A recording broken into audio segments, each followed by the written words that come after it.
All right, so you should all be seeing a big, Mm-hmm. what do you call it? Big train station picture. All right, fabulous.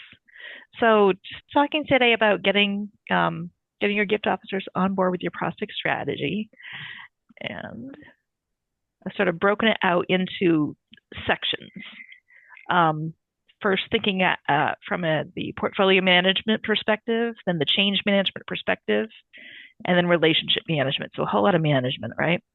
Um, but it does sort of break down into those three categories. And I am a very management focused person, so this makes some sense. And then we'll have discussion, and you're welcome to put things in the chat and ask questions in the middle. It's okay. This is a very casual, it's not a webinar formal presentation. So at any point, if you have questions or something you want to share or ask or whatnot, just interject. You can either come off mute or go in the chat. All right, so just talking about portfolio management, when we're thinking about starting this to help our gift officers with their prospect strategies, we really need to make sure that the portfolios are in good shape. So we want to make sure that we've right-sized the portfolio, making sure it has that right blend and balance of different types of prospects. And this doesn't matter what kind of organization you are. If you are a museum, you have different kind of prospects than if you are a hospital, than if you are a college, but the blend is going to be specific to your organization and what you need. You also want to make sure that that blend of prospects that you're putting into a portfolio aligns with the goals. For example, if you are in a big fundraising campaign or a big fundraising initiative that you're doing right now, you probably don't want all of your qualification people in the portfolios necessarily. You want a smattering of them, yes, but you want to make sure that the portfolios have enough seasoned prospects who you've moved through the qualification into cultivation and you're moving towards those gifts because you have an initiative that you're trying to hit. Likewise, if this is sort of a quote unquote building year, maybe this is the year that you're doing a lot of qualifications. So you do want to have some people that you're bringing in gifts with, but you want to maybe have a little bit more heavy with some qualifications because you need to build your portfolios. Perhaps some of your prospects have aged out or moved away. If you're a community based, maybe they're no longer in your community. But if your prospects are no longer, your top prospects are no longer your top prospects because of reasons, you might be doing a building year where we're building stuff in. So making sure that that's part of your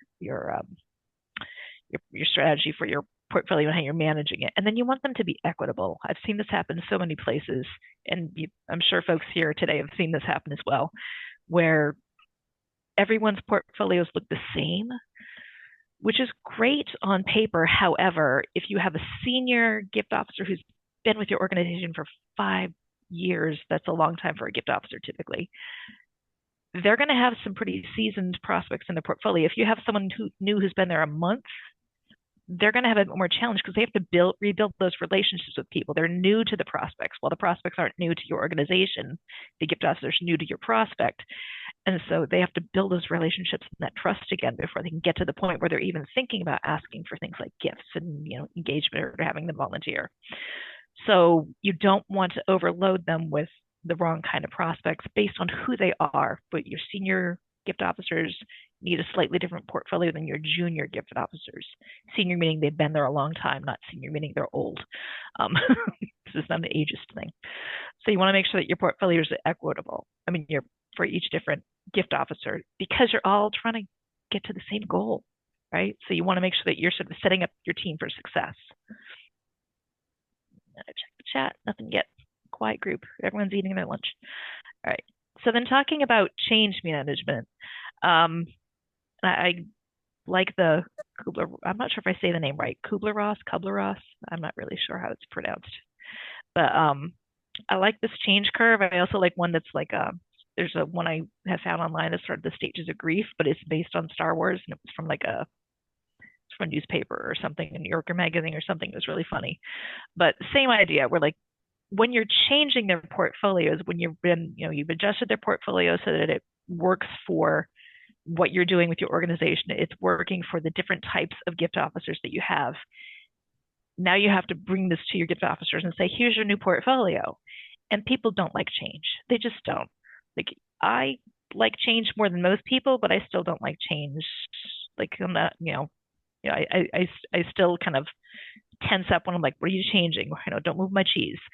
So you want to take them on that journey with you. So when you're looking at how you're changing things with theirs, they're going to go through sort of like, they're going to be cranky. They're going to try and bargain and say, well, can I just keep this one? Can I keep that other one?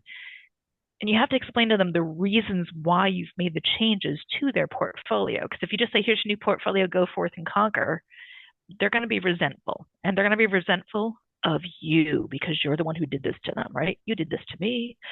So so you want to sit with them, or sit with them in person or on Zoom, whatever your situation may be, and explain to them why you're making these changes. And also sometimes you need to explain to them what's happening to the people you've moved out of their portfolio, right? Because they want to know that those people are being taken care of, especially if I worked at one place where there was this gal who was one of our gift officers, and she loved going to see this one prospect.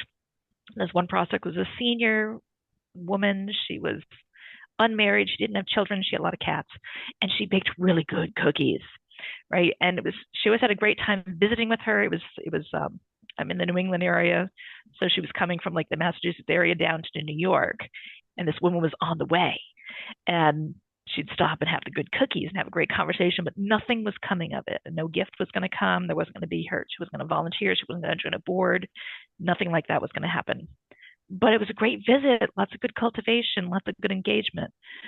So I was like, you can keep the cookie lady if you want, but she's not part of your portfolio, so she's not counting towards your metrics. Like if you want to pop in and see her and get some really good cookies, like I get it. I love me a good cookie. Go for it, but it doesn't count towards anything. So, choose your own adventure on that one. And I think she still stopped in and got the cookies and visited the lady, but she understood that it didn't count towards her visits or her goals or any of that stuff. So once she understood that she could still do that, she was okay with her new portfolio. Right?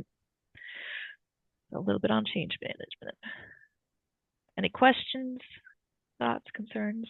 No. I mean, the other part of change is as we're changing things, there's sort of that big, like this, like the William Bridges model, where we're talking like there's the ending of things. Like you're ending, like you have to give up the cookie lady, right? You're ending certain stuff. And then there's that neutral zone where you're sort of in between two worlds. You've ended some things, you're about to begin new stuff. It's a little uncertain. That's where we get that sort of anger, bargaining, depression area in the Kubler-Ross.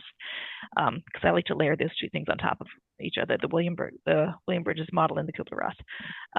And then you get to sort of those new beginnings where you get to that acceptance part. Like, oh, is this my new portfolio? This is going to work better. She set me up for success. These are prospects that are primed and ready. So working with that, like you want to make sure that you're taking them on this journey. You're going with them and holding their hand part of the way because you don't want them to get cranky. So Ruthie, first there's a comment in the chat, Oh, but I'm thinking about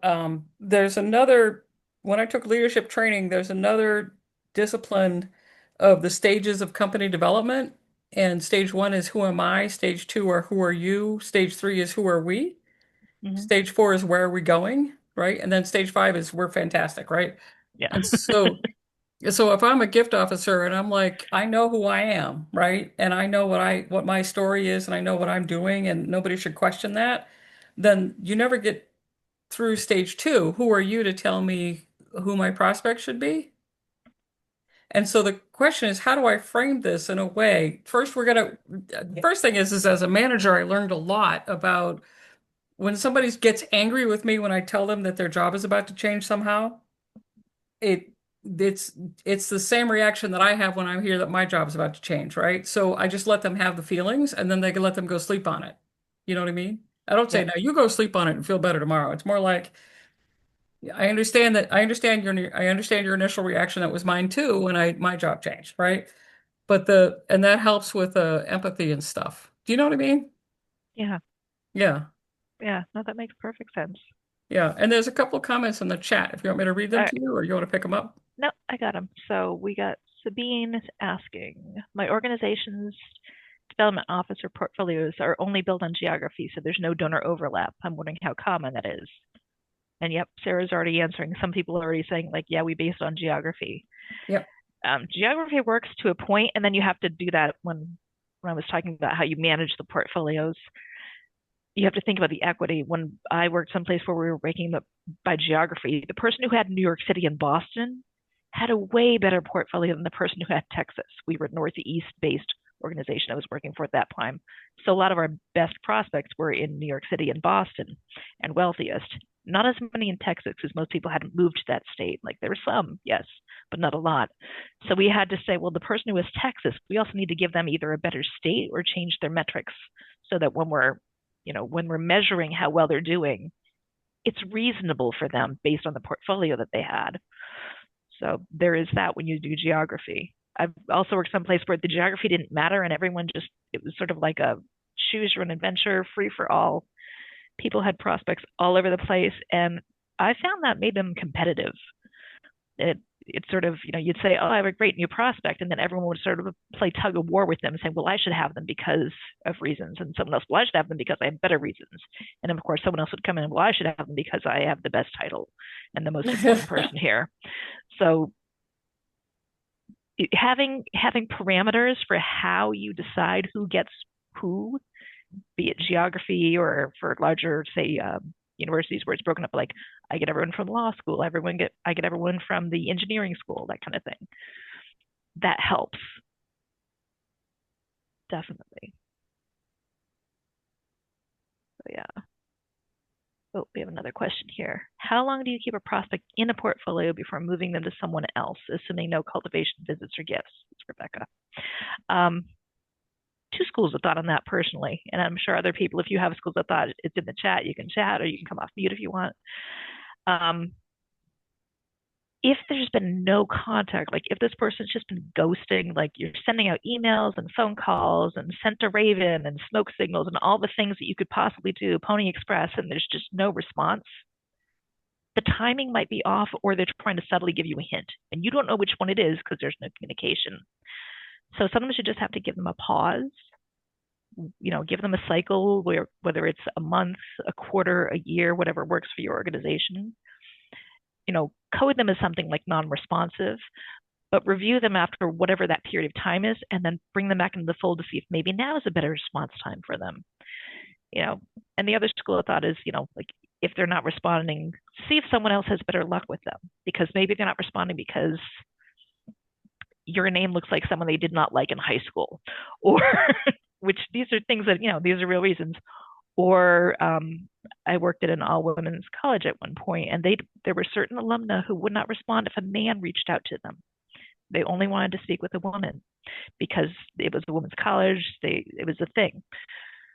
So sometimes just changing up that might be helpful, but you have to set a time limit. Like after a certain amount of no response, absolute silence, you got to move them somewhere. Otherwise, they're sort of clogging up the portfolio for someone who might be responsive. So set up some guidelines for that. Is it 6 months of non-responsiveness? Is it 7 attempts of non-responsiveness? But set up some guidelines for that for yourself. And I'm sure other folks maybe in the chat have some thoughts on that as well. So please, if you have other ideas than that, please let Rebecca know. Let's see other questions.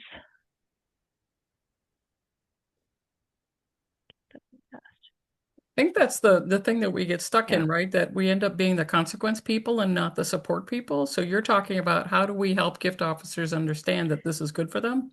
Yes. Yeah. Right. And even the way that I said it makes me feel queasy,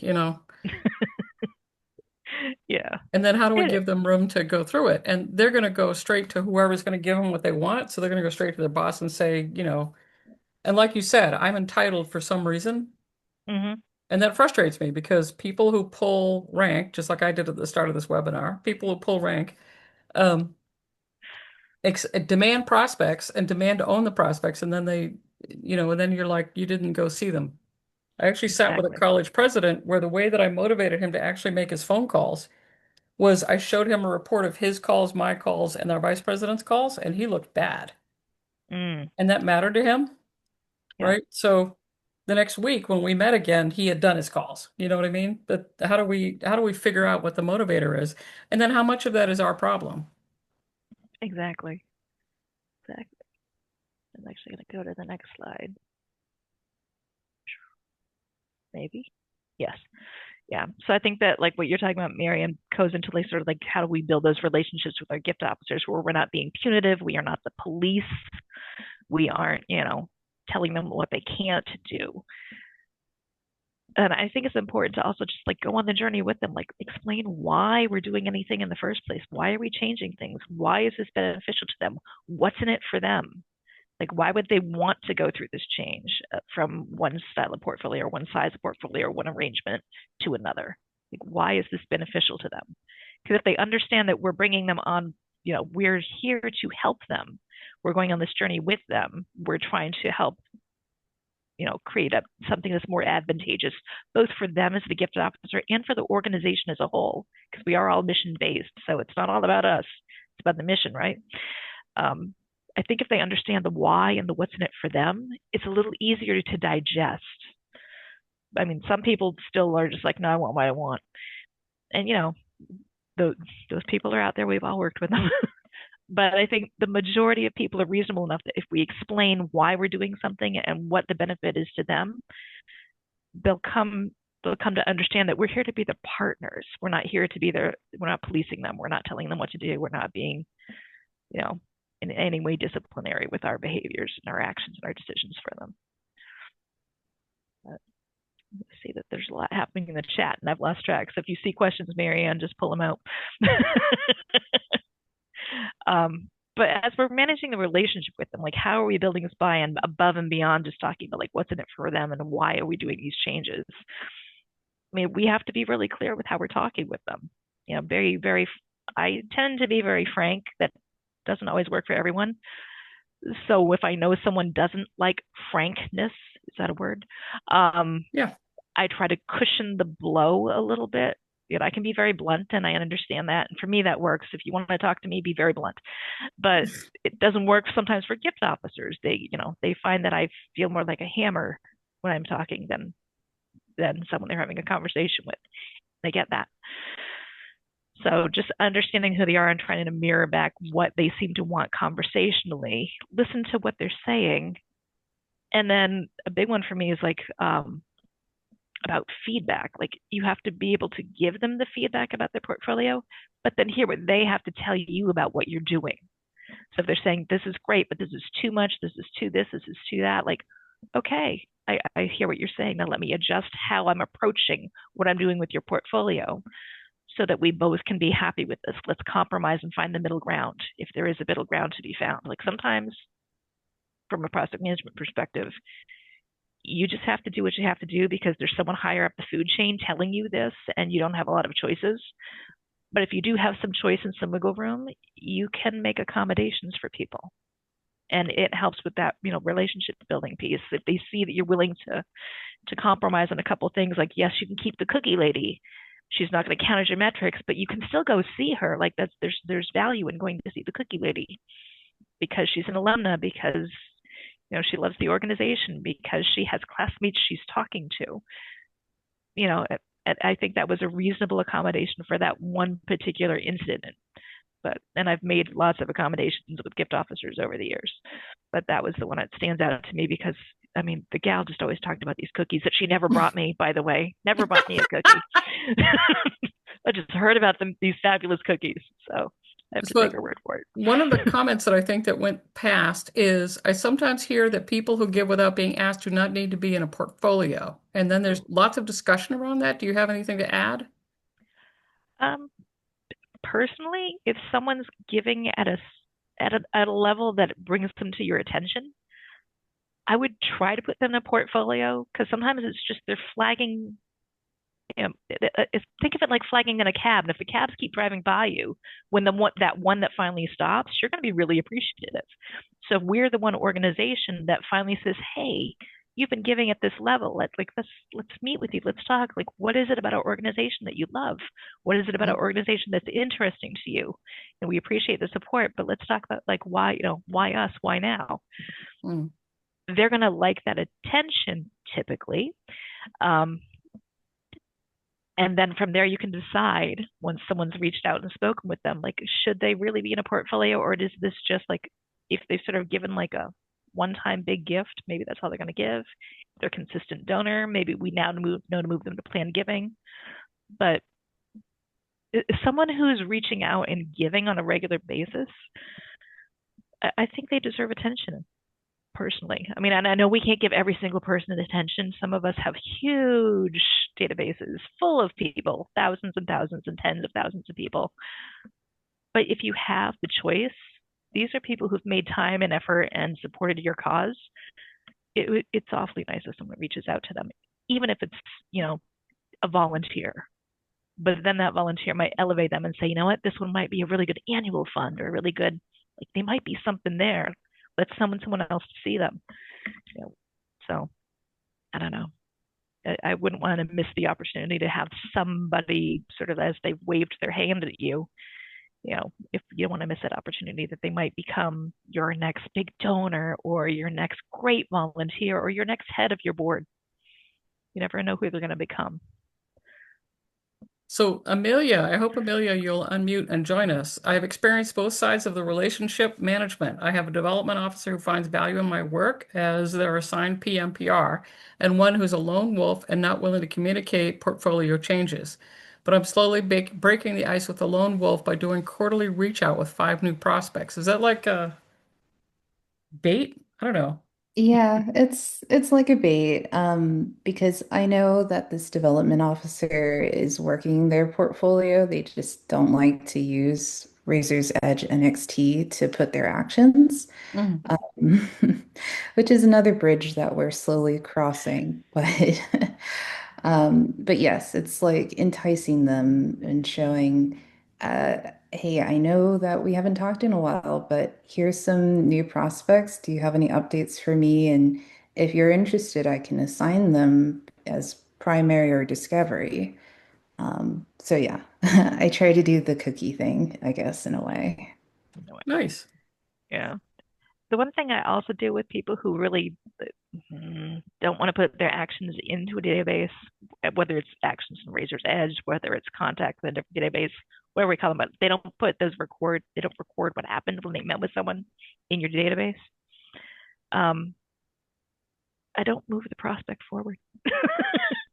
And I know that's the punitive thing I said we shouldn't be doing, but when they say, oh, we need to move someone from cultivation to solicitation, I'll say that's great, but we're going to need that information, because if you hit the lottery and leave, the person coming in behind you needs that context.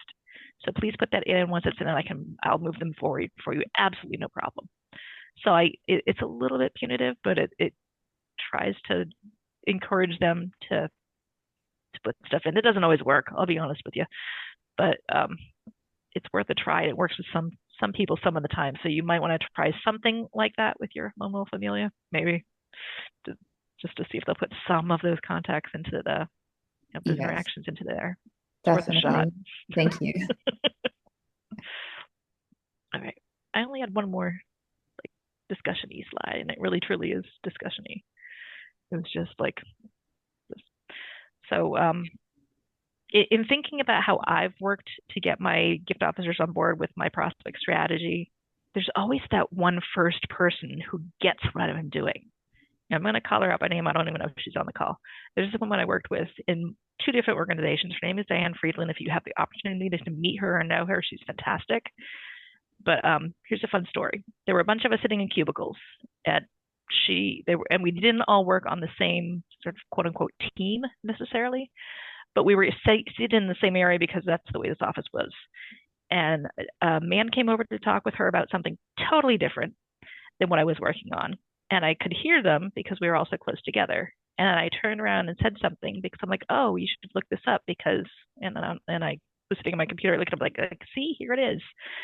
And he then understood. He's like, wait, who are you? Because I was new there.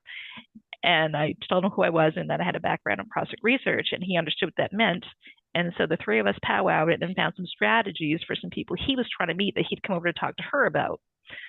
And it was a nice opportunity. And then that's how she got to know me better. And she understood the value of prospect research and the power of what I could find in those connections. And she understood how to leverage them, right? So that's part of it too, which was really cool. That she understood not only the power of the information, but how to leverage it. And I could speak her language enough at that point. I still wasn't as I wasn't where I am now with this kind of work, but I could speak her language enough to be like, oh, you want to do this? Well, let's see if we have a connection here. Or can we leverage this kind of a board member to have that conversation?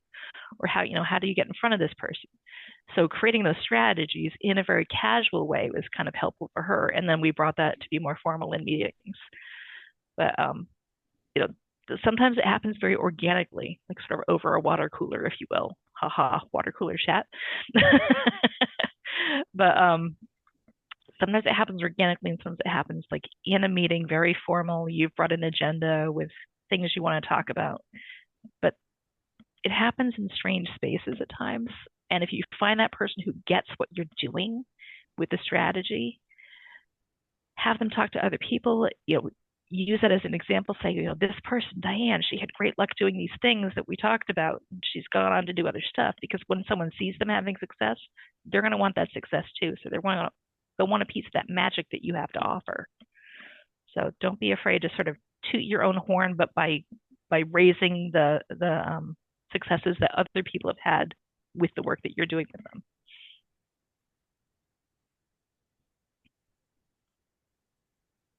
All right.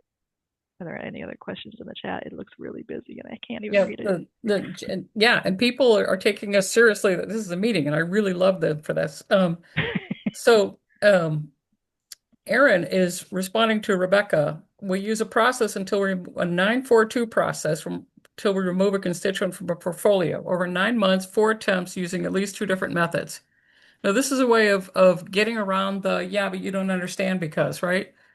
We have to get stricter and stricter and stricter. I sometimes feel like I'm dealing with a 12-year-old girl who's trying to figure out how to get away with, right? And so how do you set it in such a way that it's fair? And then you have to make more and more rigid and complex rules. But there's lots of discussion around that. Nice. And then Elaine says, I agree that there's often tension between annual fund and major gifts mindsets that I don't always know how to best navigate. And then she has 2 thumbs up. Do you want to comment on that? Yeah, I mean, annual fund and major gifts, while they're different, they're more similar than they want to admit.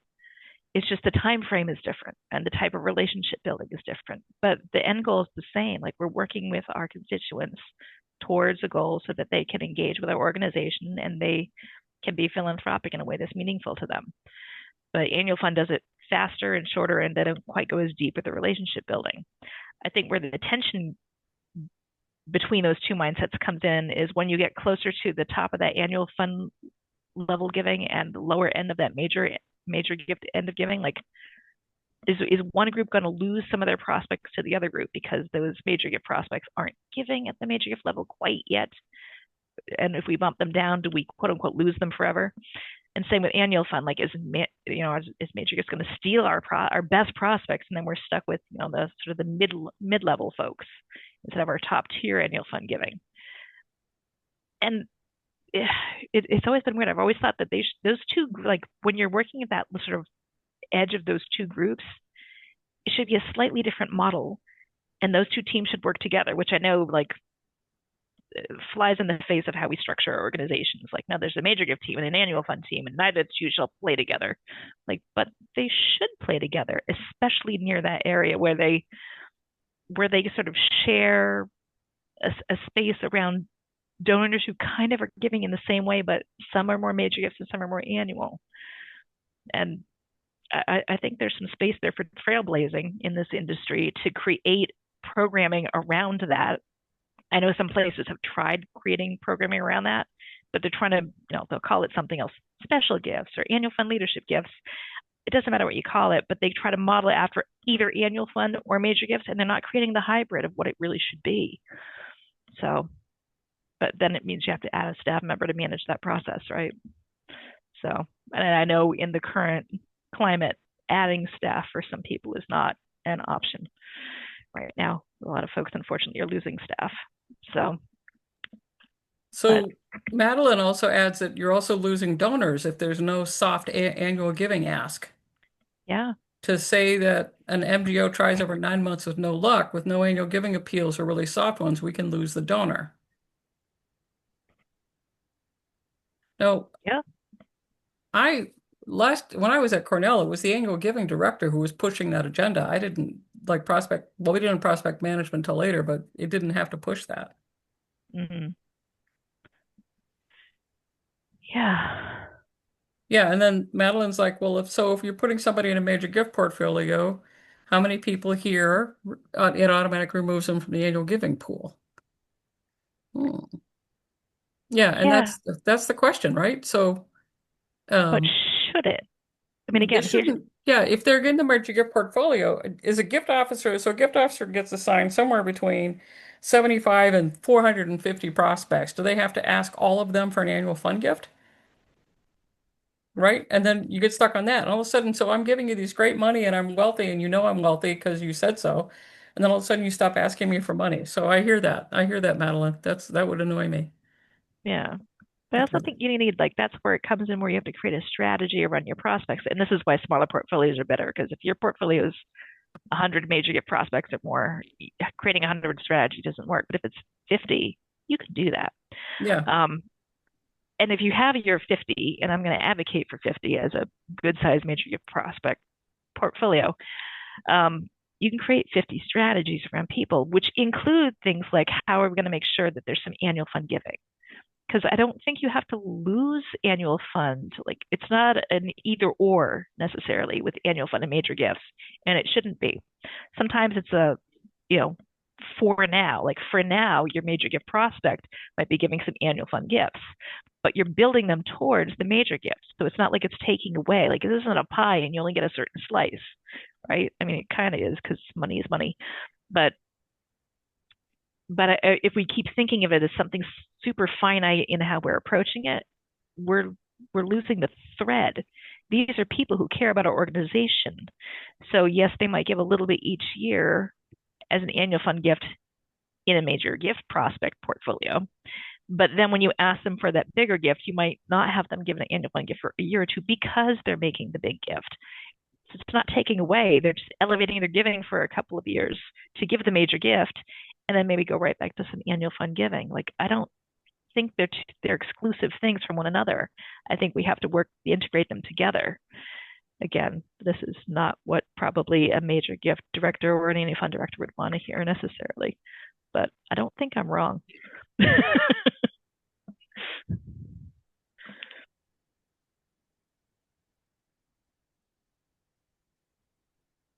Aaron, no, it should not exclude them from getting annual fund appeals if they're in a major gift portfolio, in my opinion. And I have lots of opinions. But I think if someone's in a major gift portfolio, there should be some work between the annual fund team and the major gift officer who's assigned to them to make sure that what's being asked for the annual fund gift is in keeping with what the plan is and the strategy is for that prospect. So just to make sure that everyone's on the same page, like, they shouldn't be done like one or the other. They should work together on how that works, in my opinion.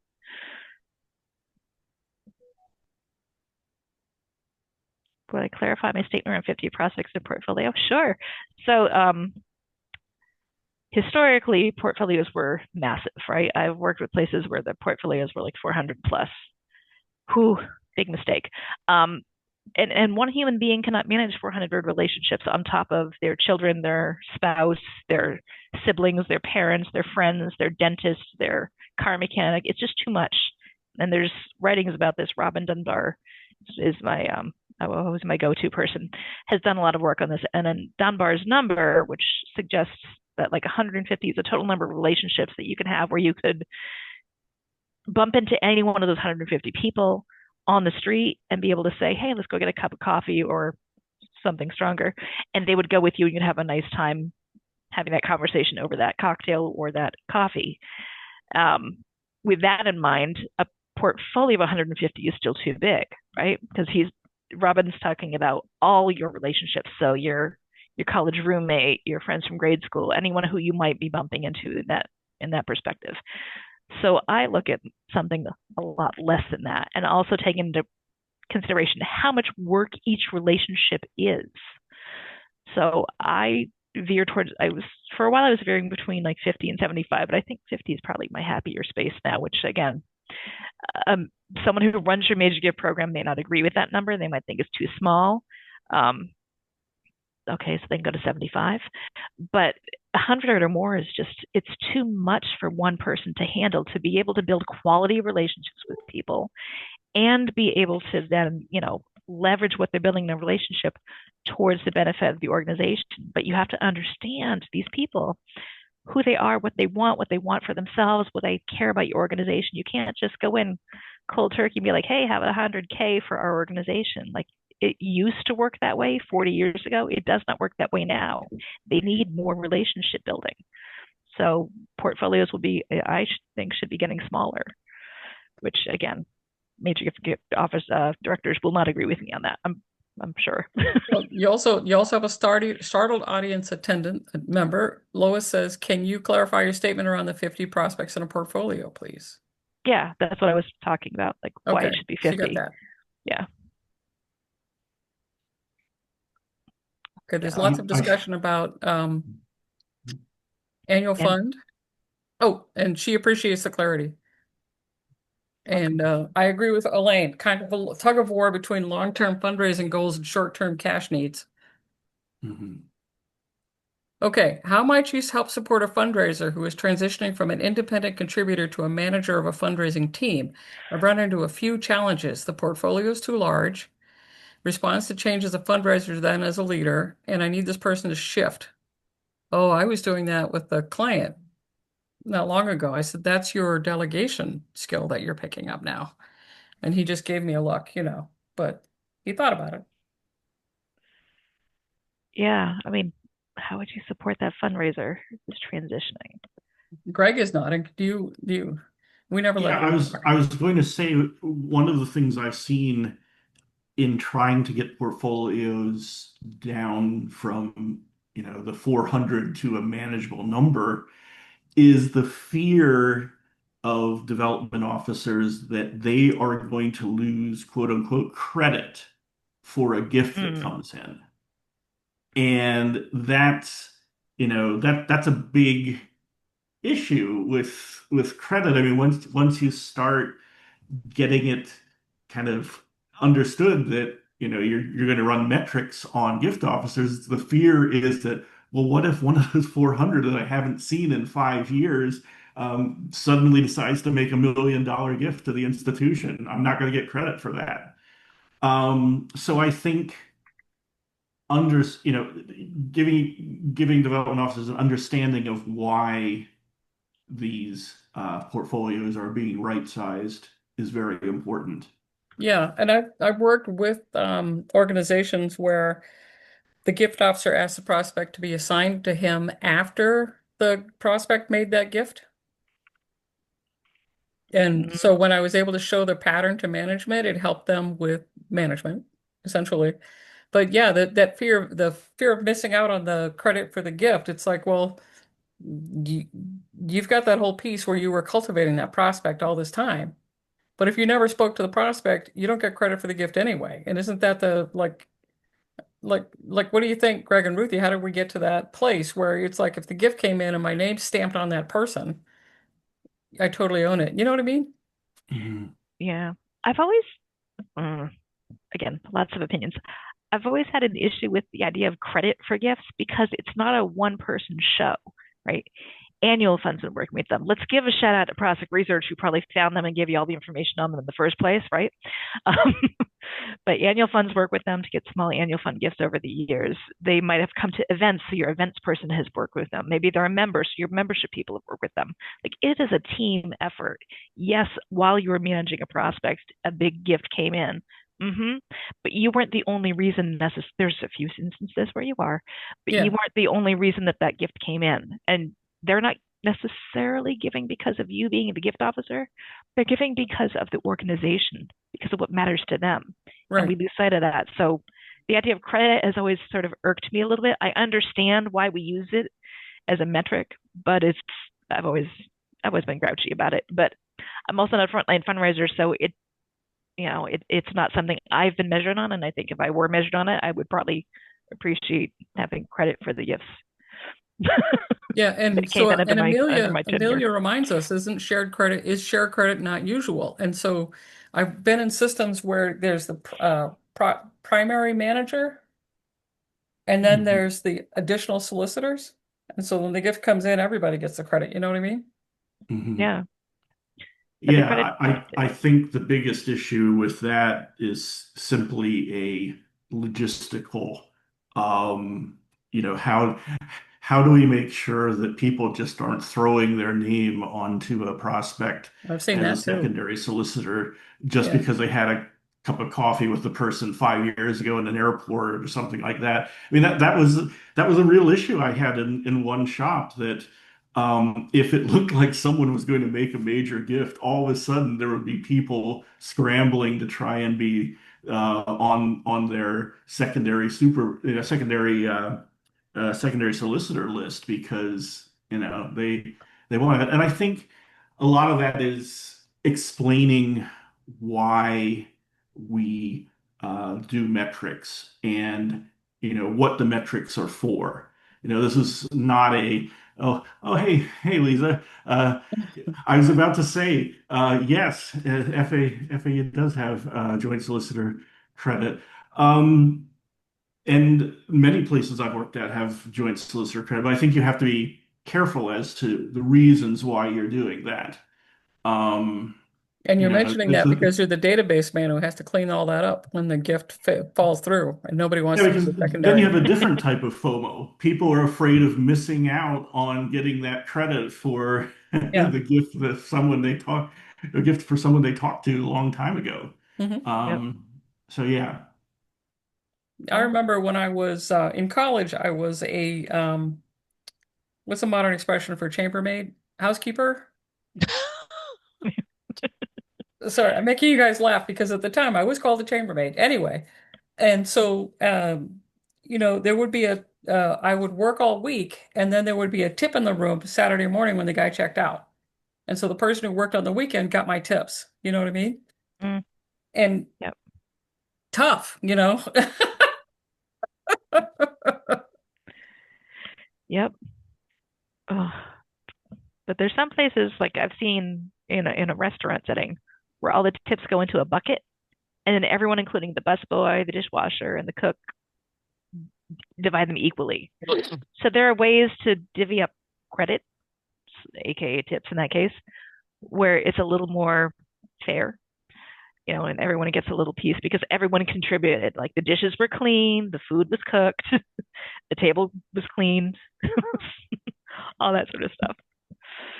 So, all right. I know there have been quite questions in the chat, and I totally lost them in the scrolling. So if we haven't answered something or haven't talked about it, please do put it back in the chat or just come off mute Yeah, and tell bump us. it back up.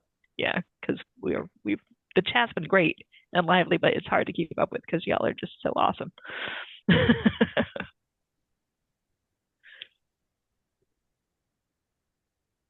Oh, Sabine says a manager can manage more than 10 people, and that's hard enough.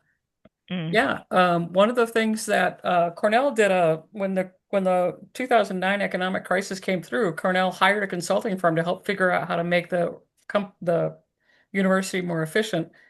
And one of the things they discovered is that there were a lot of people who were called directors who supervised one person. And they found a rule that would help by saying if you don't supervise three or more people, you're not a director. And so then lots of faculty got upset, but it helped bring down, what is it, title inflation? hmm Yeah. Oh, but it looks like I know Lindsay had that question about the fundraiser transitioning into to a manager, and she's been getting some feedback on that. Yeah, I think, can you guys hear me okay? Yes. So, some of my struggle is mainly more about trying to shift into more of like a management peer kind of relationship. Like, for instance, if there's a change happening that affects the fundraisers, I need him to lead, like co-lead the change with me and kind of help generate buy-in instead of reacting to the change like a fundraiser. So that has sometimes been a challenge, especially like when the fundraisers are in the room with he and I. So I don't know. I keep trying different things. Maybe it's just a thing that comes with time, but I don't know. I was just interested if you had any feedback there. Yeah, I that's mean, my jaded opinion comes from my long-standing experience of feeling like I'm the waitress in the room. You know, Yeah, Marion, I I've been need a you, blah blah waitress. blah blah blah. And I don't know that I had the courage in group meetings where things were directed to me about how to do my job. I don't remember having the courage to say, I will take care of my job. What I need you guys to focus on is how are you going to solicit these prospects that I found? You know what I mean? And I don't know. And also, like Ruthie, I'm from Massachusetts, and like Ruthie, I'm very direct. And so I spent a lot more time being coached on how to say things nicely, which is one of the reasons that I have to work for myself now. But there has to be a way to say, thank you for sitting in this meeting, and my job is to do this, and this is what I'm providing to you. You take it from here, right? Kind of like Hmm. there must be an Al-Anon way to do that, you know what I mean? Where you give the responsibility back to the manager. Hmm. You're not responsible for telling me how to do my job. I got that. You know what I mean? I'll take care of my Yeah. job. It's a lot of fun to talk to me about how to do my job. I need your job. I need you to do your part of the job where you manage the prospects and you manage the people who manage the prospects. And Lindsay, if you have a nice way to say that, then you should do an APRA presentation. You know what I mean? mm. Well, I'll keep thinking on it and see see how it works. Yeah. Well, I mean, it's at least good to hear some feedback. And Ruthie, I'd love to hear more of yours as well, too. Because Yeah. I some of mean, those tactics I've tried. So Oh, yeah. yeah. And Yeah, I I could mean, see the look on your face. You're like, yeah, uh-huh, yeah, uh-huh. yeah.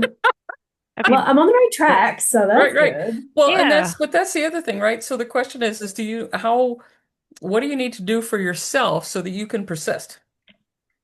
Yeah. Right. And so if the gift officer manager overrides a decision that you made, you make the same decision again anyway.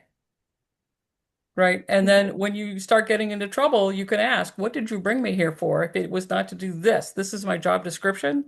I'm meeting my job description. Help me out with this. You know what I mean? And so it's about persistence. I was getting coached just last week. It's like the best way to handle a bully is not to freak out and scream and yell. It's to stand in your spot and say the same thing over and over again.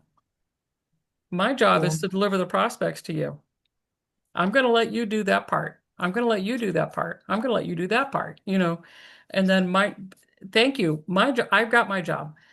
I'm going to let you do that part. And if you just keep persisting, what you're doing is you're making it harder and harder for that manager to keep playing gift officer. You Okay. Yeah. just keep handing the Good to know. problem back. And it puts you in a tough spot. But if you can actually accomplish that, I could not Hmm. accomplish that without blowing up. And I can be very frightening when I'm really angry. You know what I mean? But if you can do that, if you can accomplish that, then you're on your way to any leadership position you want. Because anybody Okay. who can say no without losing her cool not only wins at poker, but also wins at the office.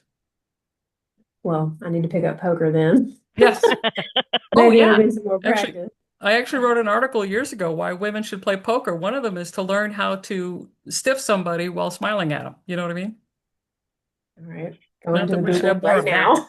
Yeah, Yeah. not that we should have more of that, but I yeah. have the worst poker face in a meeting. Usually, like my flesh is melting off my face with the reaction when the dean Oh, was something. I'm just like that. So, back Oh when yeah. back when I I get was it. playing poker in actual casinos, I was having hot flashes, so it was really hard to tell. Gender Oh. benefit. Ruthie, I'm gonna shut up now. Oh no, it's fine. No, I was just thinking for Lindsay, like another tactic that you may have already tried.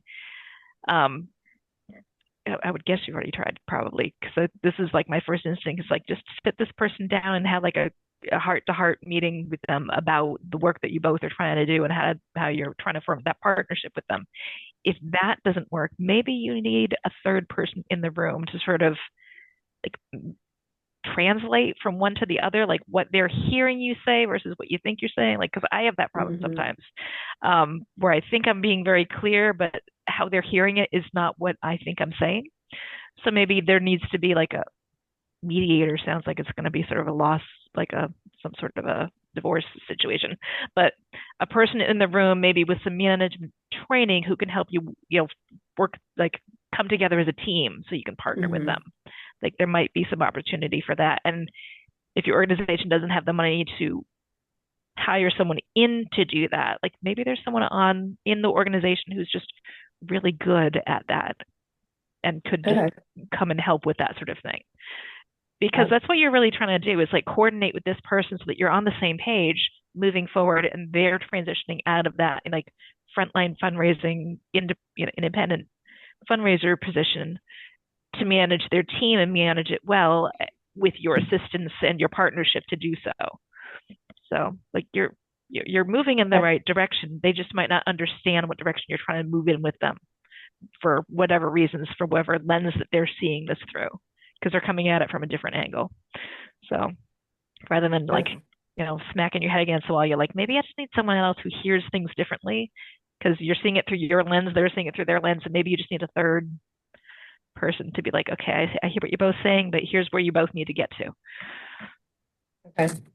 It is an approach. It may not be the best approach. Depending on personalities, it might not go over well, but you are a smart, capable person. I'm sure you'll figure that out if that's an approach you can use. I'll definitely try it. Yeah, and there's a lot of chat going on in here between you and Sabine, Lindsay, and one of the things that I'm hearing is, if the manager is an extraordinary fundraiser, then what do we need to do to reward our extraordinary fundraisers so they don't have to try to get into management and do the Peter principle? Yeah. Yeah. Yeah. I mean, I mentioned to somebody's reply, I've had some success trying to kind of talk him into but you could be a mentor and like share all your expertise, and that's worked to an extent, but there's so much else happening too. There's like a friend raising versus fundraising component there. And this person, believe it or not, has been working here like 40 years. He's been a fundraiser for 40. You got founder syndrome too. Yeah. So I've been doing this longer than you've been alive, sweetheart. He's very, very pleasant though. He's a lovely human being. That is wonderful. Sorry. No, I'm sorry. Yes, you're right. That's my sarcastic sort of self getting that imagined picture out there. And I should mention, some time ago, I had to deal with a development officer who was very much like that. He was a great development officer, but he was also a real curmudgeon. And so the first time I met him, he came in and complained for about half an hour about how nobody else there knew how to do anything. Everyone here doesn't want to do their job right. And finally, after half an hour, I asked him, so how do we what can I do for you that will help you do your job best? And he had to think about that for a while, and eventually came to an understanding. And he and I ended up becoming great friends over it, and we had a great relationship after that. So sometimes I think with your high achieving development officers, you have to kind of meet them where they are. Yeah, Sarah just made a great point in her comments. She says, thank you all. Yeah. Do you want us to lay off you now? Because that was a great discussion. Yeah. All right, we've got about 5 minutes left. Other thoughts, concerns, questions, things to share, stuff y'all just want to get off your chest? We're here for you.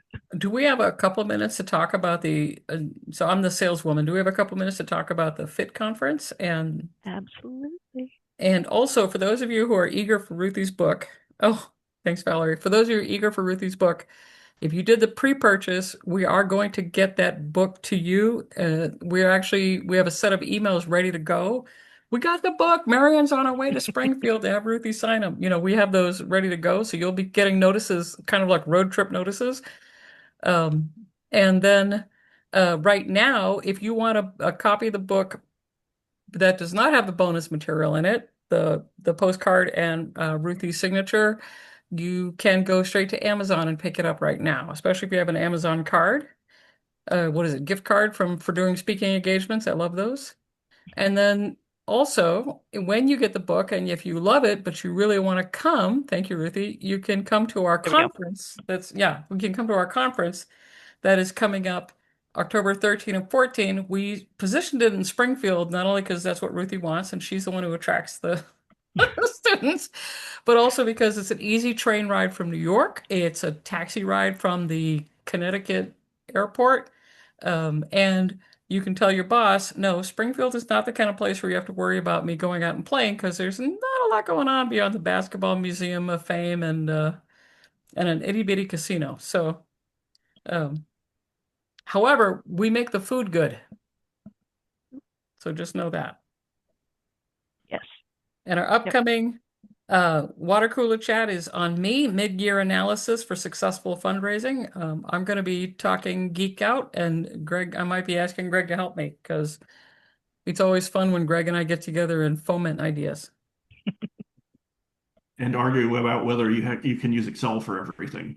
Right. That's our ongoing joke is Greg is like, no, you can do that with an Excel. And I'm like, I'd rather use a wrench. So And someone Mary, asked in the chat if oh, they can change their shipping address, Marianne. yeah, you can change your shipping address. Can you send me an email, person who said that? Because we Mar haven't. Go ahead, Liza. Lisa, sorry. Lisa, I'm sorry, Marianne, Lisa. that's okay. Wilfred, is Wilfred on? Well, Rolf's not on the call today because he's working on other projects. Tell him I said hi. I He's will. awesome. Sorry. So, Ruthie, I and Marianne, I just wanted to ask, will you be doing like maybe a water cooler chat that will be based on the book, like kind of like an author's like book tell or like for example, Apra Georgia does like three book clubs a year and we partnered with them, so we invite some of our people and someone will either read the book and share the book or we'll have like an author. And I didn't know if you were going to plan on doing anything like that. We'd love to like maybe help you promote it or invite our people to promote the book or Yeah. just didn't know if you were doing anything like that. We were discussing it with other people in the Apra Florida that I bought your book and some others were talking about purchasing it. So I just didn't know if you were going to do something like that. And if you do, keep us updated because we'll push it out and share it with other people that you're going to speak on behalf of your book, like, like an author book talk. I didn't know if you were doing that or not, but Yeah. I Actually, said I would ask. yeah, thank you. Today's chat was actually designed for that, but doing something else, either through your chapter or something else, I'm going to leave that up to Ruthie. Okay. Yeah, I'm happy to Um, go to any app or chapters and talk about things. all right. Well, Absolutely. thank you. Especially if I'll you let them fly her know. down to Florida in February. You know, we all want to go down there and speak in February. I will let them know that. I will let them know that. February. Okay. So We do we're want to trying. have, in October 12th, we do want to have a signing party if we have enough interest. You know, just part of our opening the FIT conference reception, people can bring their books in, but it's specific to Western Mass, Got it. you know, or Southern New Hampshire, Vermont, Northern Connecticut. Yeah, anyone within a comfortable drive of Springfield, Massachusetts, Yeah. really. Well, we're excited for you and congratulations. That's a really Oh, great Thank you. thing. wait Thank you till very you much. read it. I wish you all could get to read it really Well, soon. I'm gonna yes. have my copy in my hands. So Thank you. yeah, and Ruthie, it looks like popped up on chat. Apra Maryland might be coming after, might be asking you to come talk about it too. Fabulous. Love Apra, Maryland. Crab All right. cake. So we are just at 1 o'clock. I know some folks might have other things they need to get to, meetings for those who haven't had lunchtime yet, lunches.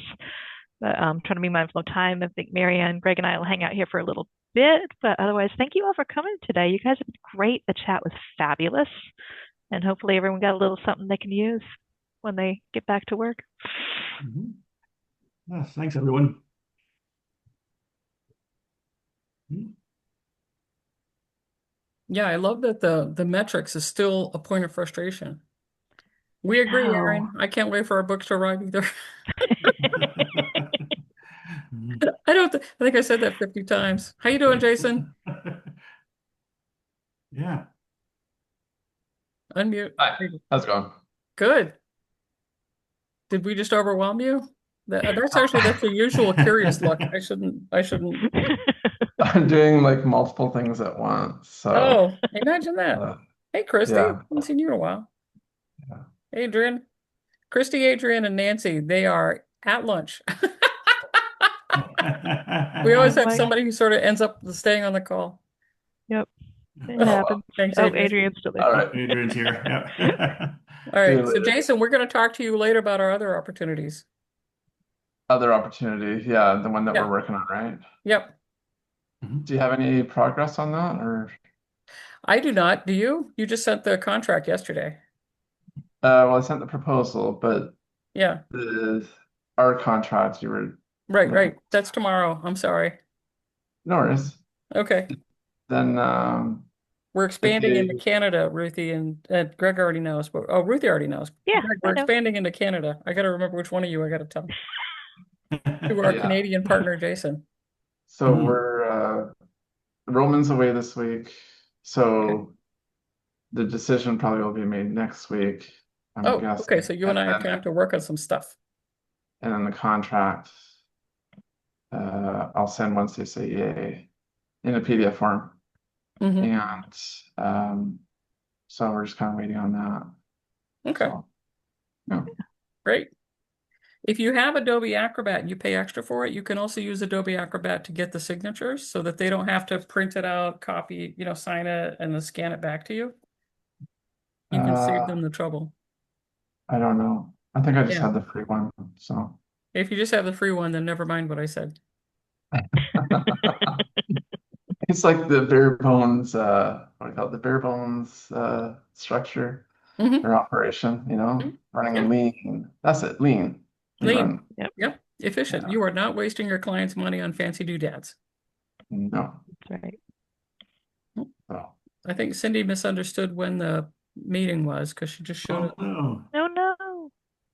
Cindy, if you can hear us, our meeting is over. But we've recorded it, right? Yeah. Oh, let me shut off the recording. Thank you.